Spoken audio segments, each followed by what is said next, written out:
profetas menores. Nós vamos ler o capítulo 1. Estamos em mês de campanha, então vamos ler esse livro de Jonas durante hoje e o mês de abril. Capítulo 1 de Jonas.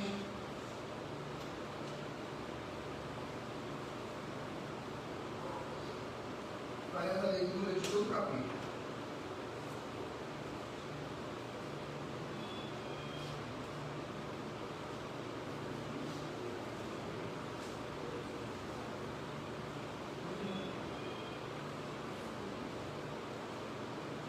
A palavra de Deus diz assim: o Senhor deu esta mensagem a Jonas, filho de Amitai: apronte-se e vá à grande cidade de Nínive. Anuncie meu julgamento contra ela, pois vi como o seu povo é perverso. Jonas se aprontou, mas foi na direção contrária, a fim de fugir do Senhor. Desceu ao porto de Jope, onde encontrou um navio que estava com partida para Tarsis. Comprou a passagem e embarcou para Tarsis, a fim de fugir do Senhor. O Senhor, porém, enviou sobre o mar um vento forte, e caiu uma tempestade tão violenta que o navio estava prestes a se despedaçar. Com muito medo, os marinheiros clamavam aos seus deuses para que os socorresse e lançavam a carga ao mar para deixar o navio mais leve. Enquanto isso, Jonas dormia profundamente no porão. Então o capitão desceu para falar com ele. Como pôde dormir numa situação dessas? Disse: levante-se e olhe seu Deus. Quem sabe ele prestará atenção em nós e poupará nossa vida. Então a tripulação tirou sortes para ver qual deles havia ofendido os deuses e causado a terrível tempestade. Quando tiraram as sortes, elas indicaram que Jonas era o culpado. Por que essa terrível tempestade veio sobre nós? Perguntaram. Quem é você? Qual é a sua profissão? De onde vem? Qual é a sua nacionalidade? Jonas respondeu: sou hebreu e adoro o Senhor, o Deus do céu, que fez o mar e a terra. Os marinheiros ficaram apavorados quando viram isso, pois Jonas já havia escutado que estava fugindo do Senhor. Por que fez uma coisa dessas? Disseram. É visto que a tempestade piorava cada vez mais. Perguntaram: o que devemos fazer com você para que a tempestade se acalme? Jonas respondeu: jogue-me ao mar e ele voltará a ficar calmo. Eu sei que esta terrível tempestade é culpa minha. Em vez disso, os marinheiros remaram com ainda mais força para levar a embarcação à terra, mas não conseguiram, pois o mar tempestuoso havia se tornado muito violento. Então clamaram ao Senhor e disseram: ó Senhor, não nos deixes morrer por causa deste homem, e não nos responsabilizes pela morte dele.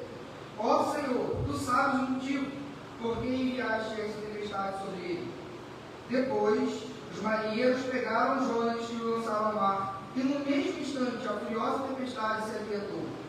Espantados com o grande poder do Senhor, os marinheiros lhe ofereceram sacrifício e firmaram o compromisso de servi-lo. O Senhor fez que um grande peixe engolisse Jonas, e Jonas ficou dentro do peixe por 3 dias e 3 noites. Senhor, abre nossos olhos mais uma vez, em nome de Jesus. Amém. Meus irmãos, o livro de Jonas é emblemático para a campanha de missões, porque fala de um missionário, a contragosto, mas um missionário. Isso é importante ser dito. E ele é um livro muito disputado também na academia, e muitos liberais têm dito que Jonas é apenas uma ficção, que quer nos ensinar uma lição moral e teológica. Não poderia ser uma narrativa, uma história verdadeira, porque existem eventos extraordinários. Por exemplo, uma tempestade específica que é acalmada quando o homem é jogado no mar. Um grande peixe que engole o homem fica vivo 3 dias. E de dentro da profundeza do mar, no ventre do peixe, ele ora e Deus faz com que esse peixe o lance em terra firme. Então tudo isso faz com que muitas pessoas pensem que o livro de Jonas é apenas uma ficção teológica para nos ensinar uma lição teológica e moral. Isso está muito enganado. Nós somos uma igreja que preza pela inspiração e inerrância das Escrituras. Eu quero dar pelo menos 4 motivos motivos apologéticos para crermos que Jonas é uma história ou uma narrativa real. Primeiro, Jonas foi um personagem real. Em 2 Reis, capítulo 14, versículo 25, diz assim: Jeroboão II foi um rei no norte de Israel, quando ainda estava vigente esse reinado, depois que houvera a separação dos dois reinos da nação de Israel. Jeroboão II recuperou os territórios de Israel entre Lebo, Ramate e o Mamor, conforme o Senhor, o Deus de Israel, havia anunciado por meio de Jonas, filho de Amitai, profeta de Gat-Hefer. Então, Jonas era um profeta real, uma personagem real, um homem real, que inclusive profetizou na época áurea do Reino do Norte. Não houve época mais elegante do ponto de vista político e econômico do que na época de Jeroboão II no Reino do Norte, em Israel. Segunda razão porque nós cremos que Jonas é uma história, uma narrativa real. O livro de Jonas foi incluído no rolo dos profetas menores na Bíblia Tanakh, que é a Bíblia dos judeus. E todos os profetas menores são histórias reais e profetas reais que os judeus tinham como narrativas. Ora, seria algo muito estranho colocar um livro que era fictício dentro de uma grande porção que trata os 11 profetas junto com Jonas reais, e sendo uma história e sendo uma história. Logo, é uma possibilidade também para incluirmos na ideia de que Jonas é uma narração. Terceiro e mais forte argumento, meus irmãos: Jesus refere-se aos fatos narrados no livro de Jonas como acontecimentos reais. Ora, em Mateus 12, versículo 40, Jesus diz: Pois, como Jonas esteve 3 dias e 3 noites no ventre da baleia, assim estará o Filho do Homem 3 dias e 3 noites no seio da terra. Olha que coisa extraordinária. Jesus olha para o livro de Jonas e vê aquela ilustração, não como ilustração, mas como história, como narrativa, como algo real. Tanto que, se a história de Jonas não era real, em que sentido a morte de Jesus, o seu sepultamento e a sua ressurreição também são reais? Em que sentido, se Jesus faz esse link com a história de Jonas? Jesus também falou sobre os arrependimentos dos habitantes de Nínive. Mateus 12, versículo 41. Os ninivitas ressurgirão no juízo com esta geração. E a condenação, porque se arrependeram com a pregação de Jonas. E eis que está aqui quem é maior do que Jonas. Então Jesus olhou para a história e viu que Nínive se arrependeu com a pregação de Jonas. Por fim, meus irmãos, quarta razão, porque nós temos que Jonas é um livro real, é uma história. Se nós temos em Gênesis 1, que Deus criou todas as coisas, Deus Todo-Poderoso, nós não podemos encontrar dificuldade alguma de um homem ter sido engolido por um grande peixe de maneira milagrosa e que foi vomitado na terra de maneira milagrosa. Afinal de contas, toda a Escritura é uma Escritura que aponta para milagres, para evento extraordinário. A fé cristã não apenas é baseada, mas depende de milagres. Por exemplo, a ressurreição de Jesus. Então, para a gente não tem dificuldade nenhuma. Nossa, você mesmo crê que o homem foi engolido por um grande peixe e foi vomitado na terra depois de 3 dias? Sim, se eles creem que Deus é real, todas as coisas são possíveis. Essa introdução foi necessária por causa do dilema que há acerca do livro, mas agora vamos para a história, que diz assim, o primeiro versículo, acompanhe comigo. O Senhor deu esta mensagem a Jonas, filho de Amitai. Meus irmãos, Jonas provavelmente cresceu em sua terra, ouvindo acerca da expansão de Nínive, do Império Assírio e também de sua grande crueldade, violência, da paixão que eles tinham por executar, por matar e por levar o povo conquistado à máxima vergonha. Então Jonas cresceu assim: olha, existe um grande império que está se aproximando de nós e é um grande perigo. E esse império era um império pagão, politeísta, que adorava vários deuses e que tinha uma moral muito deturpada, porque eles amavam a violência e a crueldade. Não obstante ao currículo dos ninivitas, Deus chega a Jonas e fala: levante-se, apronte-se, e vá. Meus irmãos, a primeira coisa que nós aprendemos aqui, e isso é muito importante para nós entendermos a missão da igreja, é que a missão da igreja, ela é derivada. Ela é uma missão que decorre da missão de Deus. Jonas não olhou para um povo ímpio, gentil, politeísta e cruel, com paixão e misericórdia.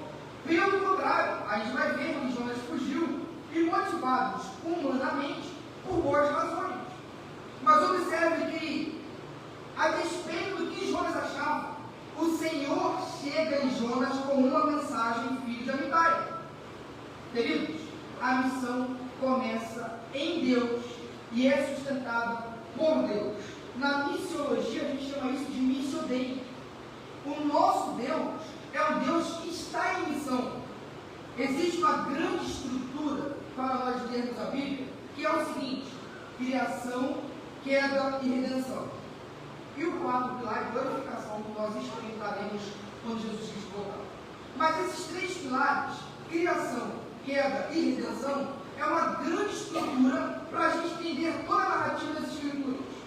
E essa redenção não começou, em hipótese alguma, com o primeiro passo da humanidade em direção a Deus, até porque isso é impossível. Porque uma vez que o pecado entrou em nossa natureza, nós nos tornamos escravos do pecado. E de maneira natural, nenhum de nós iríamos escolher Deus, mas Deus nos escolheu. Deus escolheu amar a natureza humana caída. Deus escolheu amar o pecador.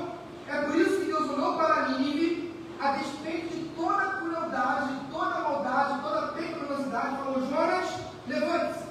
Eu tenho uma mensagem para você entregar aquele povo cruel. Então a missão é a missão de Deus. Deus é um Deus missionário. David Livingstone, que foi missionário no interior da África, disse o seguinte: Deus teve apenas um filho e fez dele um missionário. A natureza de Deus é missionária. A função de Deus é missionária. O propósito de Deus é missionário. Não por causa de algum capricho e crédito da humanidade, mas porque Deus é bom, porque Deus é amor. Porque Deus olha para o pior ser humano que existia na época, que eram ninivitas, e ainda assim derrama amor sobre aquela geração tão pecaminosa. Agora, meus irmãos, preste atenção, porque falar de Deus como missionário é fácil. A pobreza não chega em nós. Jonas tipifica a realidade de muitas igrejas.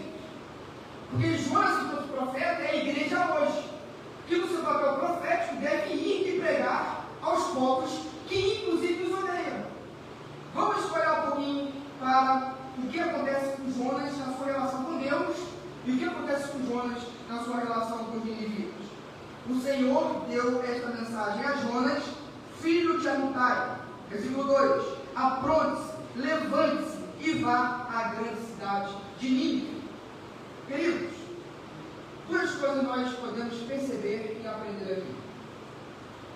O profeta, hoje, a igreja, na sua função profética, ela tem um conteúdo para pregar, que é o Evangelho. Aqui, Jonas recebeu um conteúdo, que era pregar julgamento. Então, o profeta, na Bíblia, significa falar em nome de outro, é um porta-voz. Então, Jonas recebeu um veredito de Deus, julgamento. No entanto, a gente vai ver que Jonas conheceu o caráter de Deus, porque Jonas conheceu o Deus.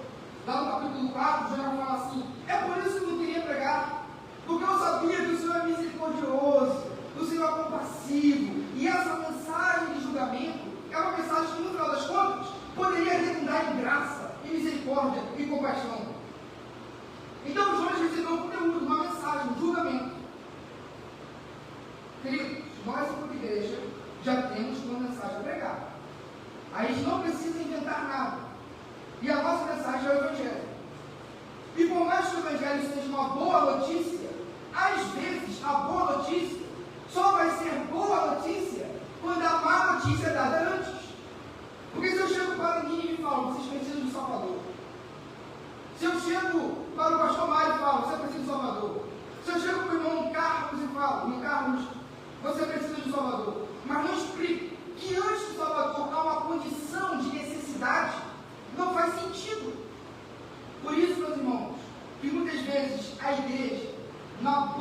notícia, ao falar de Jesus, vai vir incluído nessa mensagem uma mensagem de julgamento. E a mensagem de julgamento pode salvar.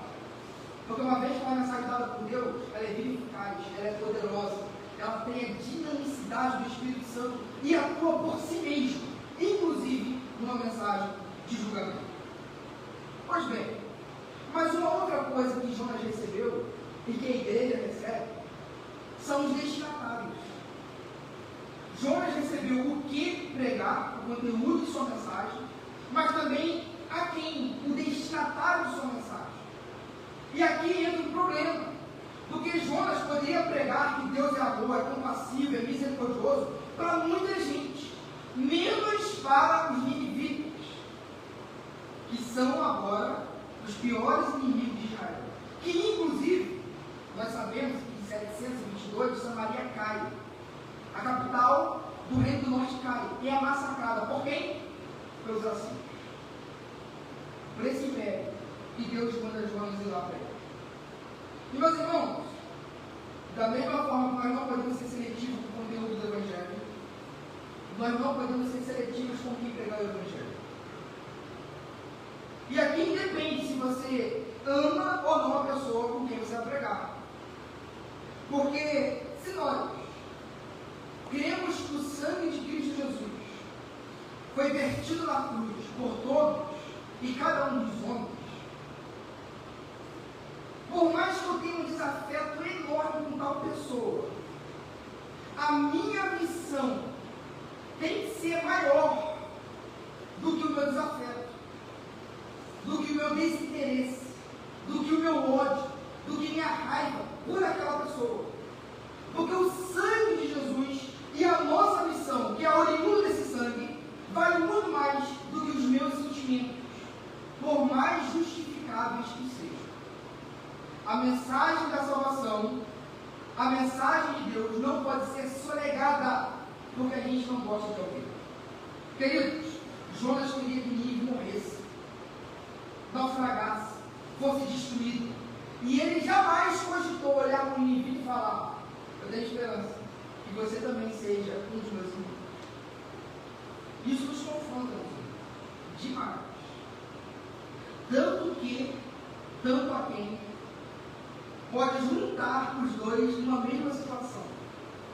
Tem que falar coisa que a gente não quer para uma pessoa que a gente não quer conversar. Mas que muitas vezes, por causa da missão de Deus, é necessário. Meus irmãos, observe como que a ordem de Deus chegou para Jonas. Apronte-se ou levante-se e vá para a grande cidade de Nínive. Uma outra lição que nós aprendemos é que, para uma necessidade moral e espiritual, Deus levanta a sua igreja e seus profetas para sanar esse problema. Por que Deus mandou Jonas ir pregar a Nínive? Olha o que Deus disse no versículo 2 para Jonas: anuncie meu julgamento contra ela, pois vi como seu povo é perverso. Meus irmãos, o Estado tem poder de polícia para tentar sanar a violência a qual nós vivemos. Os hospitais tentam promover saúde nos doentes. As escolas tentam dar educação para os ignorantes. Mas para a necessidade, que é a fundamental e a primária do ser humano, Deus levanta profetas. Deus levanta a igreja. O método de Deus para o mundo é a igreja. A igreja pode se envolver em muitas frentes de ações sociais. Não vejo problema com isso. Pelo contrário, a história da igreja é favorável ao testemunho da igreja no quesito de saúde, de educação, no quesito de tirar o poder da violência. No entanto, a missão primeira da igreja é proclamar, é pregar. Porque para esse problema moral espiritual há apenas uma solução. E nós temos essa solução, que é Jesus Cristo, pregada pelo poder do Espírito Santo. Zacarias já disse que não era nem por força e nem por violência, mas pelo Espírito do Senhor. Meus irmãos, nós precisamos abrir os nossos olhos, enquanto igreja batista e Baixo Grande, e saber que por causa da graça e misericórdia de Deus, Deus conta conosco para esse problema que reside no coração de todo ser humano, que é o pecado, e que a solução está em nós, apesar de nós, porque nós já temos Jesus Cristo em nosso meio, governando e operando em nossas vidas. Então, qual é o problema do mundo? É o pecado. E qual é a solução? É Jesus Cristo. E quem é o portador dessa solução? Somos nós. Por isso, meus irmãos, vamos nos empenhar em evangelizar, em pregar o Evangelho, em orar por missões, em investir financeiramente no nosso alvo de missões e, quiçá, disponibilizar o nosso coração para irmos às níveis existenciais espalhadas pelo mundo. Que nós não sejamos como Jonas, que sejamos como os apóstolos, quando Jesus passou por eles e falou: vem comigo. Largaram a rede, os barcos, as vidas, e foram com Jesus para ser suas testemunhas por onde quer que passasse. Meus irmãos, ainda, nós vamos agora ver como que Jonas digeriu essa ordem de Deus. Versículo 3 fala assim: Jonas se apontou, mas foi na direção contrária, a fim de fugir do Senhor. Queridos, uma breve lição que nós aprendemos nesse versículo: fugir do Senhor é impossível, e nós sabemos disso. Mas a narrativa nos ensina uma preciosa lição. O que é fugir do Senhor, da sua presença? É ter uma vida de desobediência. Observe o que o próprio Jonas escreveu.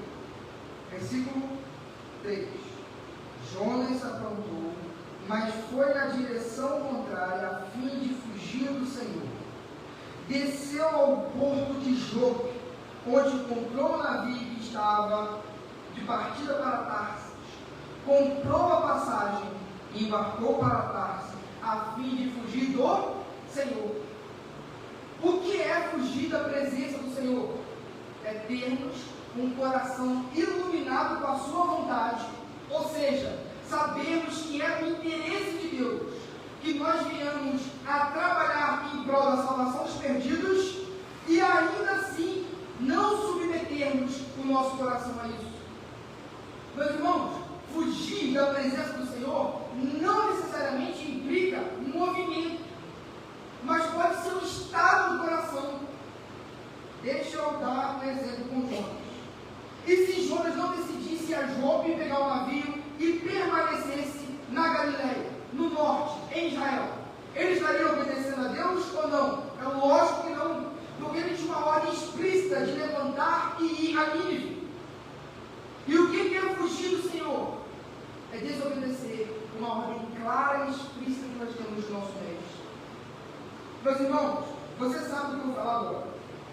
Se você essa noite está vivendo em desobediência a Deus, em algo específico, e Deus está falando, você sabe como você tem fugido da presença de Deus. E a presença de Deus já não passa mais a ser um deleite, mas ainda assim, por graça e misericórdia, passa a ser, por meio do seu Espírito Santo, um convencimento de pecado, uma acusação do pecado. Isso é fugir da presença de Deus. Ninguém quer doido botar uma mochila, vou para a Europa, vou para a Ásia, fugir de Deus. A gente não tem problema com isso, porque a gente sabe que Deus está em todos os lugares. Mas a questão é que o coração de Jonas estava indisposto de obedecer a Deus.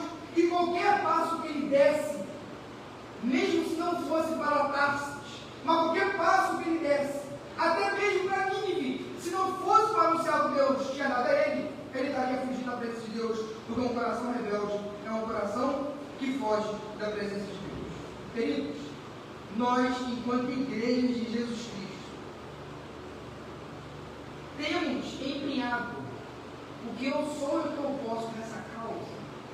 Há quanto tempo, meus irmãos, vocês não contribuem em sonhos? Há quanto tempo, meus irmãos, vocês não oram em sonhos? Há quanto tempo, meus irmãos, eu não me disponibilizo em sonhos? Louvado seja Deus.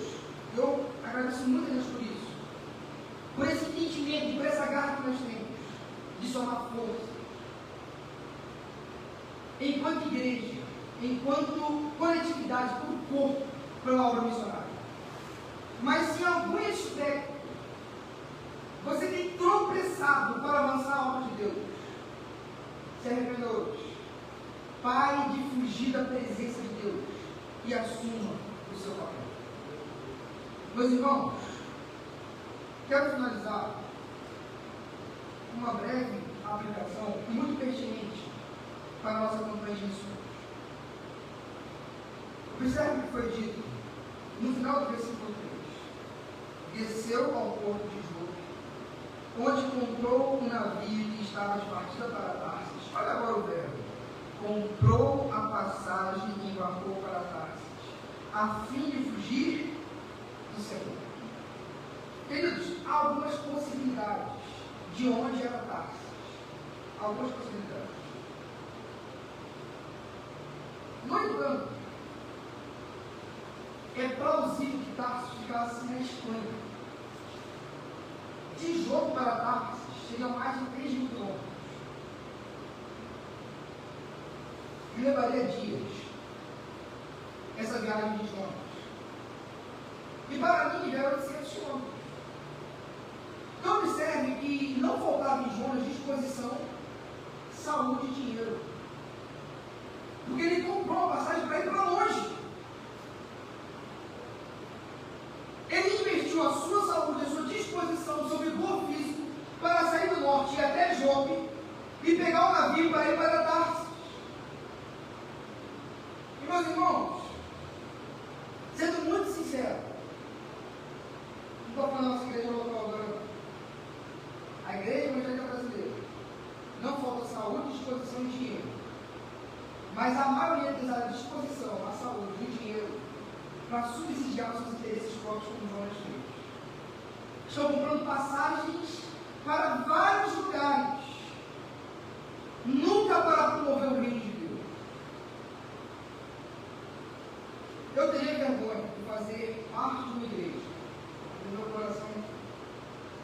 Se o cara está na igreja, não estou falando aqui de prudência, lógico, se uma igreja prudentemente puder fazer uma reserva, um blackout, do blackout, sumiu um monte de membro, deu problema financeiro, temos um reserva aqui para sustentar um ano a igreja sem problema, beleza? Beleza. Mas eu teria um grande problema em fazer parte de uma igreja que tenha 500 mil, 1 milhão, 10 milhões, 200 mil, um cofre, guardando dente, parado, sendo que nós temos uma ordem para ir para ninguém. E a igreja está comigo, eu uso como eu quero, como Jonas. E não sustenta a obra missionária. Eu não conseguiria entender a lógica dinâmica da mente que opera na igreja hoje. Observe, irmão, mais uma vez, que a igreja brasileira, só a igreja brasileira, tem condições suficientes de evangelizar todos os povos não alcançados do mundo. Só a igreja brasileira. A gente gasta mais com Coca-Cola do que os povos não alcançados. Essa é a grande realidade. Então, meus irmãos, nós podemos ser e fazer a diferença. Eu quero te convocar a usar a sua saúde, a sua disposição, o seu dinheiro para essa grande obra. Porque, afinal de contas, nós já entendemos que essa obra não começou com os bairros missionários batistas aqui no Brasil. Começou com quem? Com Deus. Porque Deus é um Deus missionário. E queridos, a riqueza só faz sentido na igreja como riqueza que flui. O mundo que fica parado. O mundo que fica ali, apodrecendo, dando bicho. O mundo final da conta, nós prestaremos a conta diante de Deus, o que nós fizemos com nossas vidas, e daquilo que Deus nos deu pela igreja, para sustentar a sua obra missionária. Que nós não sejamos como Jonas. Que nós não sejamos como. Meus irmãos, nós vamos continuar a exposição da verdade de Jonas mais para frente. Nós vamos ver como que Deus ama o povo que não ama, inclusive nós mesmos. Quinta-feira que vem nós teremos o nosso culto de oração e de estudo. Sábado, às 7 horas da manhã, tem oração das mulheres. Domingo, também tem a nossa EBD. E domingo à noite, nosso culto de adoração e louvor. O pregador será Marão, está levando a mensagem, correto? O dia que passou lá ainda, então está devendo a mensagem.